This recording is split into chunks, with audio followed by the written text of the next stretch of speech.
1. Mengapa merdekanya kekuasaan kehakiman penting dalam sistem pemerintahan suatu negara? A. Kekuasaan kehakiman yang merdeka memungkinkan pengadilan untuk membuat keputusan tanpa pengaruh politik, sehingga meningkatkan kepercayaan publik terhadap sistem hukum. B. Dengan merdekanya kekuasaan kehakiman, hakim dapat bertindak sewenang-wenang, tanpa mempertimbangkan norma dan hukum yang berlaku. C. Kekuasaan kehakiman yang merdeka cenderung mengabaikan suara masyarakat dalam proses pengambilan keputusan, sehingga mengurangi partisipasi publik. D. Merdekanya kekuasaan kehakiman memungkinkan penyelesaian sengketa lebih cepat, tetapi bisa mengurangi kualitas keputusan yang diambil. E. Kekuasaan kehakiman yang tidak merdeka mengakibatkan konflik kepentingan antara hukum dan kepentingan politik, yang merugikan penegakan keadilan.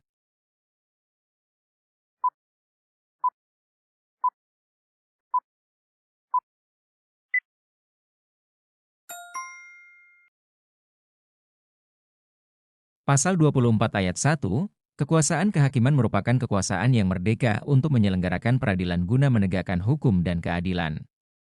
Kekuasaan kehakiman yang merdeka sangat penting untuk menjamin independensi dan objektivitas dalam penegakan hukum, yang pada gilirannya akan meningkatkan kepercayaan masyarakat terhadap keadilan dan integritas sistem hukum. 2. Bagaimana struktur kekuasaan kehakiman berkontribusi terhadap keadilan dan penegakan hukum di Indonesia?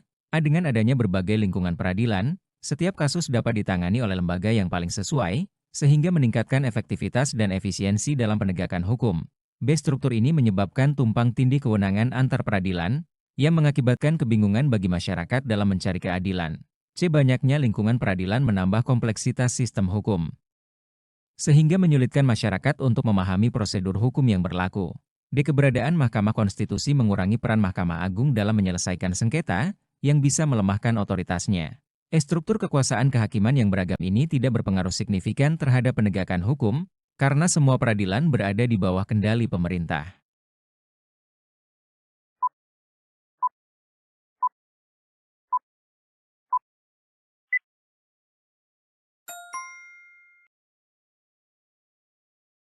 Pasal 24 ayat 2, kekuasaan kehakiman dilakukan oleh sebuah Mahkamah Agung dan badan peradilan yang berada di bawahnya dalam lingkungan peradilan umum, lingkungan peradilan agama, lingkungan peradilan militer, lingkungan peradilan tata usaha negara, dan oleh sebuah Mahkamah Konstitusi. Keberagaman dalam struktur kekuasaan kehakiman memungkinkan penanganan kasus yang lebih spesifik dan sesuai dengan jenis perkara yang ada, sehingga membantu meningkatkan keadilan dan efektivitas dalam proses hukum. 3. Apa dampak dari wewenang Mahkamah Agung dalam menguji peraturan perundang-undangan terhadap penegakan hukum dan keadilan di Indonesia? A. Dengan kemampuan menguji peraturan, Mahkamah Agung memastikan bahwa semua peraturan yang diterapkan di lapangan sesuai dengan undang-undang, sehingga meningkatkan kepercayaan publik terhadap sistem hukum. B. Wewenang ini dapat menimbulkan konflik antara Mahkamah Agung dan lembaga legislatif, yang bisa mengganggu stabilitas hukum dan politik. C. Dengan mengadili pada tingkat kasasi, Mahkamah Agung berpotensi menumpuk kasus yang dapat menyebabkan keterlambatan dalam penyelesaian perkara di pengadilan. D. Kemampuan Mahkamah Agung untuk menguji peraturan memperlemah posisi pengadilan di tingkat bawah, karena banyak kasus yang bisa diputuskan langsung di Mahkamah Agung. Wewenang tersebut tidak berpengaruh signifikan terhadap penegakan hukum, karena sebagian besar masyarakat tidak memahami prosedur hukum yang ada.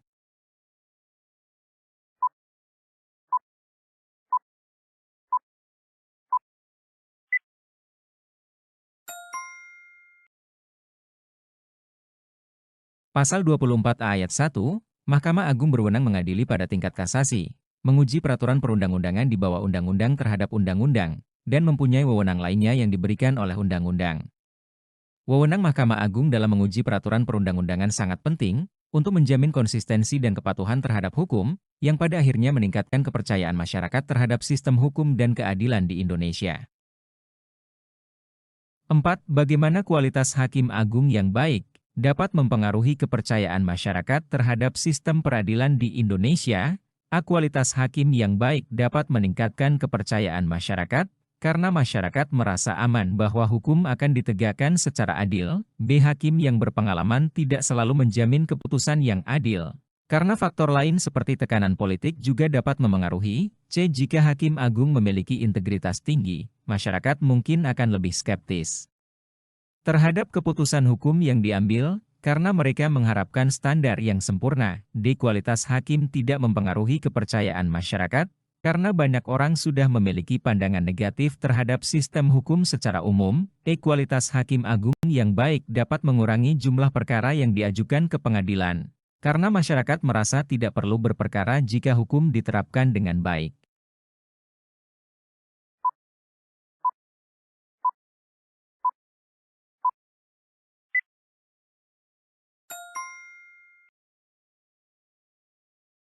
Pasal 24A ayat 2, Hakim Agung harus memiliki integritas dan kepribadian yang tidak tercela, adil, profesional, dan berpengalaman di bidang hukum.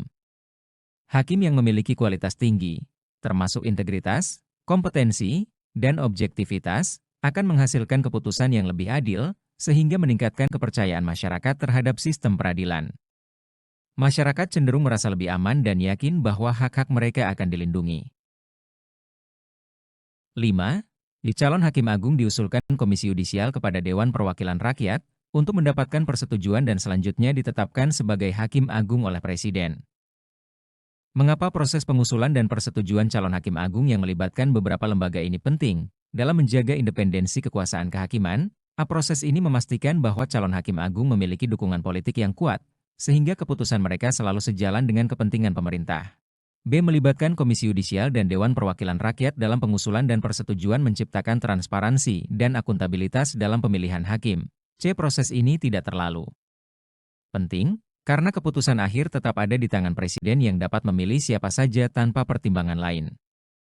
D. Mengikuti proses ini mengurangi jumlah Hakim Agung yang akan diangkat, sehingga mempercepat penyelesaian perkara di pengadilan. E. Melibatkan lembaga-lembaga tersebut dalam proses pemilihan Hakim Agung, mengurangi kemungkinan adanya hakim yang memiliki latar belakang hukum yang kurang memadai.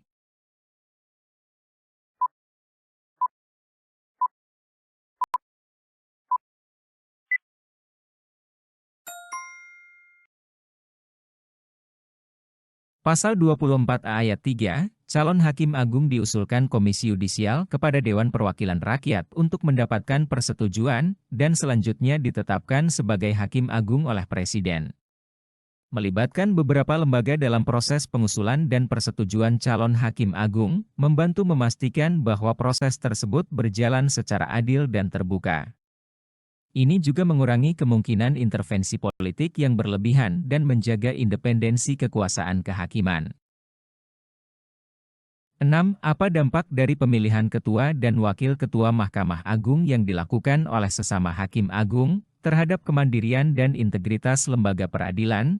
A. Pemilihan ini dapat menurunkan tingkat kepercayaan masyarakat terhadap lembaga peradilan karena terlihat tidak transparan. B. Proses pemilihan ini memperkuat independensi Mahkamah Agung, karena ketua dan wakil ketua terpilih dari kalangan mereka yang memahami seluk-beluk peradilan. C. Dengan pemilihan oleh sesama hakim, kemungkinan terjadinya konflik kepentingan akan meningkat, mengganggu keputusan yang objektif. D. Pemilihan ini hanya menambah beban administratif bagi Hakim Agung yang seharusnya fokus pada perkara hukum. E. Mengangkat ketua dan wakil ketua dari Hakim Agung yang sama akan menciptakan homogenitas pemikiran yang dapat membatasi inovasi dalam pengambilan keputusan.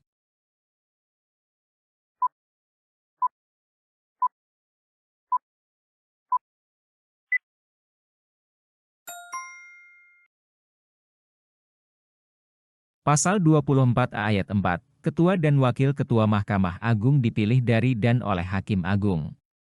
Pemilihan ketua dan wakil ketua oleh sesama Hakim Agung memastikan bahwa pemimpin yang terpilih memiliki pemahaman yang mendalam tentang sistem peradilan yang dapat memperkuat kemandirian lembaga dan mendukung integritas dalam pengambilan keputusan. 7. Bagaimana peran Komisi Yudisial dalam menjaga kepercayaan masyarakat terhadap sistem peradilan di Indonesia? A. Komisi Yudisial hanya berfungsi sebagai pengawas tanpa dapat mengusulkan pengangkatan hakim, sehingga perannya terbatas. B. Dengan kemampuan untuk mengusulkan pengangkatan Hakim Agung, Komisi Yudisial dapat memilih calon yang memiliki integritas tinggi, sehingga meningkatkan kepercayaan masyarakat. C. Peran Komisi Yudisial yang mandiri mengakibatkan ketidakpastian dalam proses pengangkatan hakim, yang dapat merugikan sistem peradilan. D. Komisi Yudisial tidak memiliki pengaruh signifikan terhadap perilaku hakim, sehingga masyarakat tetap skeptis terhadap keadilan. Meskipun mandiri, Komisi Yudisial seringkali terpengaruh oleh politik, sehingga keputusan pengangkatannya dipertanyakan oleh masyarakat.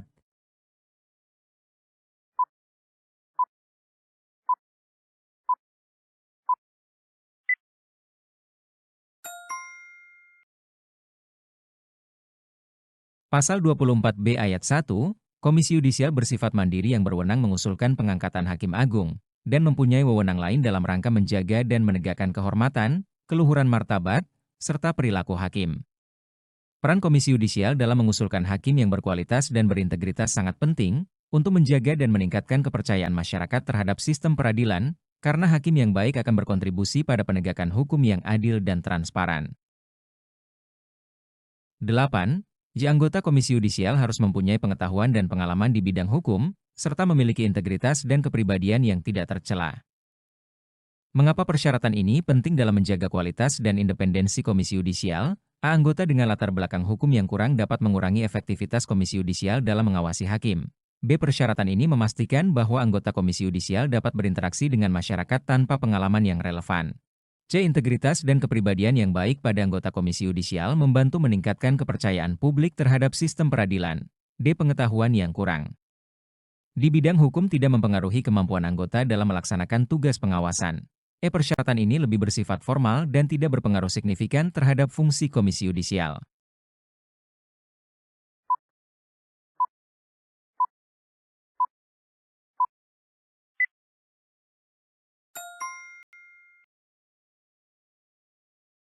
Pasal 24B ayat 2, anggota Komisi Yudisial harus mempunyai pengetahuan dan pengalaman di bidang hukum, serta memiliki integritas dan kepribadian yang tidak tercela.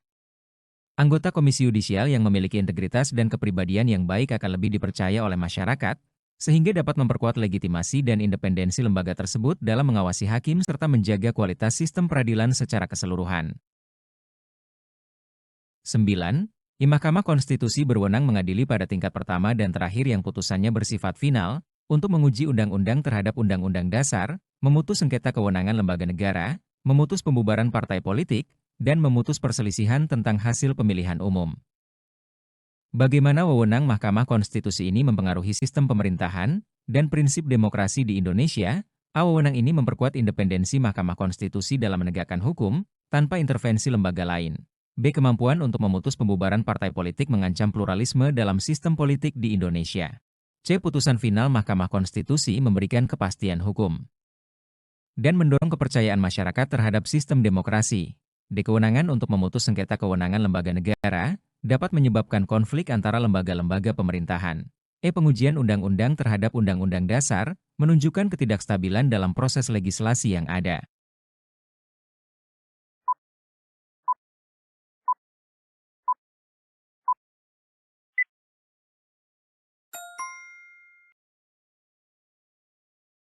Pasal 24C ayat 1, Mahkamah Konstitusi berwenang mengadili pada tingkat pertama dan terakhir, yang putusannya bersifat final untuk menguji undang-undang terhadap undang-undang dasar, memutus sengketa kewenangan lembaga negara yang kewenangannya diberikan oleh undang-undang dasar, memutus pembubaran partai politik, dan memutus perselisihan tentang hasil pemilihan umum. Dengan wewenang untuk memberikan putusan final, Mahkamah Konstitusi dapat memastikan bahwa semua tindakan legislatif dan eksekutif sesuai dengan konstitusi, yang penting untuk menjaga stabilitas dan legitimasi sistem pemerintahan serta prinsip-prinsip demokrasi. Kepastian hukum yang diberikan oleh Mahkamah Konstitusi meningkatkan kepercayaan masyarakat terhadap proses demokrasi. 10. Mahkamah Konstitusi wajib memberikan putusan atas pendapat Dewan Perwakilan Rakyat mengenai dugaan pelanggaran oleh Presiden dan/atau Wakil Presiden menurut Undang-Undang Dasar. Apa dampak dari kewajiban ini terhadap akuntabilitas pejabat tinggi negara dalam sistem pemerintahan Indonesia? Kewajiban ini memperkuat posisi Mahkamah Konstitusi sebagai lembaga independen yang dapat mengawasi tindakan eksekutif.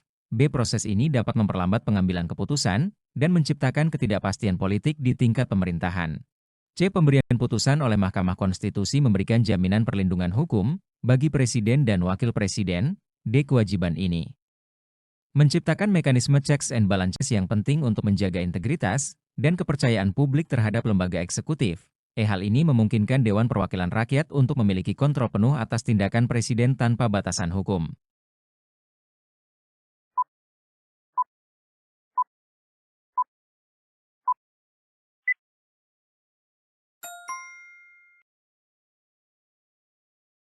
Pasal 24C ayat 2, Mahkamah Konstitusi wajib memberikan putusan atas pendapat Dewan Perwakilan Rakyat mengenai dugaan pelanggaran oleh Presiden dan atau Wakil Presiden menurut Undang-Undang Dasar.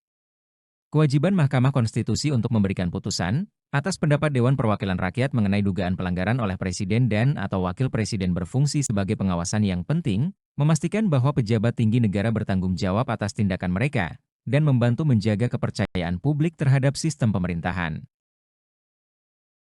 11. Di Mahkamah Konstitusi mempunyai 9 orang anggota Hakim Konstitusi yang ditetapkan oleh Presiden, yang diajukan masing-masing 3 orang oleh Mahkamah Agung, 3 orang oleh Dewan Perwakilan Rakyat, dan 3 orang oleh Presiden. Bagaimana mekanisme pengangkatan ini berpengaruh terhadap independensi dan keadilan dalam sistem peradilan konstitusi di Indonesia? A. Pengangkatan oleh berbagai lembaga, menciptakan keseimbangan kekuasaan yang dapat mencegah dominasi satu lembaga. B. Proses pengangkatan ini meningkatkan kemungkinan intervensi politik dalam keputusan yang diambil oleh Mahkamah Konstitusi. C. Memungkinkan Presiden untuk memilih Hakim Konstitusi tanpa ada kontrol dari lembaga lain, sehingga meningkatkan risiko penyalahgunaan kekuasaan. D. Hal ini memperkuat legitimasi Mahkamah Konstitusi dengan melibatkan banyak pihak dalam pengangkatan hakim. E. Mengurangi transparansi proses pengangkatan yang dapat menimbulkan keraguan publik terhadap integritas Hakim Konstitusi.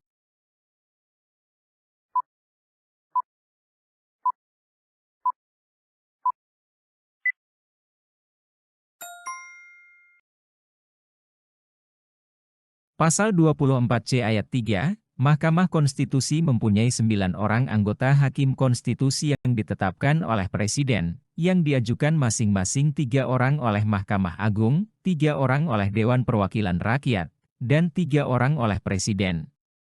Mekanisme pengangkatan Hakim Konstitusi oleh berbagai lembaga, Mahkamah Agung, Dewan Perwakilan Rakyat, dan Presiden, berfungsi untuk menciptakan sistem checks and balances. Ini membantu menjaga independensi Mahkamah Konstitusi dari pengaruh dominan satu lembaga, sehingga berkontribusi pada keadilan dan integritas dalam sistem peradilan konstitusi. 12. Ketua dan Wakil Ketua Mahkamah Konstitusi dipilih dari dan oleh Hakim Konstitusi. Apa implikasi dari pemilihan ketua dan wakil ketua ini terhadap dinamika internal dan pengambilan keputusan di Mahkamah Konstitusi? A. Pemilihan ini dapat meningkatkan solidaritas antar hakim konstitusi, sehingga memperkuat keputusan bersama yang lebih adil. B. Proses pemilihan dapat menyebabkan konflik kepentingan di antara hakim, yang bisa mengganggu objektivitas dalam pengambilan keputusan. C. Hal ini mendorong hakim konstitusi untuk lebih bertanggung jawab terhadap keputusan yang diambil, karena mereka terlibat dalam pemilihan pimpinan. D. Pemilihan oleh sesama hakim mengurangi kemungkinan campur tangan eksekutif dalam struktur kepemimpinan Mahkamah Konstitusi. E. Pemilihan ini mengakibatkan kurangnya transparansi dan akuntabilitas dalam proses kepemimpinan Mahkamah Konstitusi.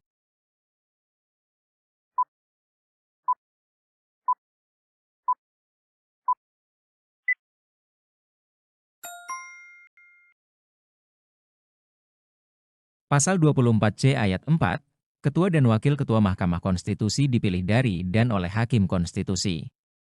Dengan memilih ketua dan wakil ketua dari sesama Hakim Konstitusi, para hakim merasa memiliki tanggung jawab lebih terhadap keputusan yang diambil, menciptakan rasa kepemilikan dan akuntabilitas dalam pengambilan keputusan di Mahkamah Konstitusi.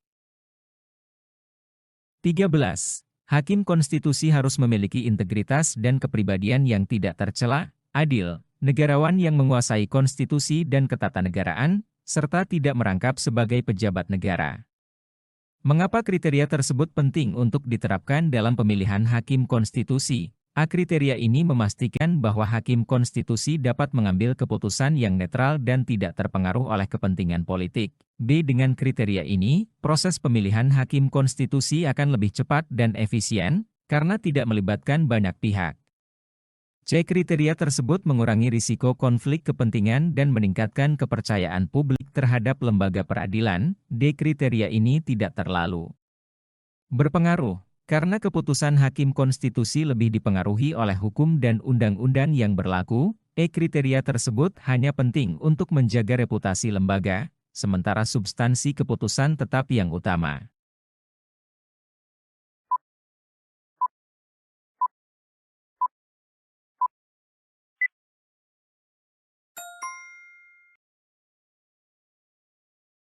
Pasal 24C ayat 5, Hakim konstitusi harus memiliki integritas dan kepribadian yang tidak tercela, adil, negarawan yang menguasai konstitusi dan ketatanegaraan, serta tidak merangkap sebagai pejabat negara. Dengan menerapkan kriteria integritas, kepribadian yang tidak tercela, dan pemahaman yang baik tentang konstitusi, Hakim konstitusi akan lebih mampu mengambil keputusan yang adil dan objektif. Hal ini juga membantu membangun kepercayaan publik terhadap independensi dan kredibilitas lembaga peradilan.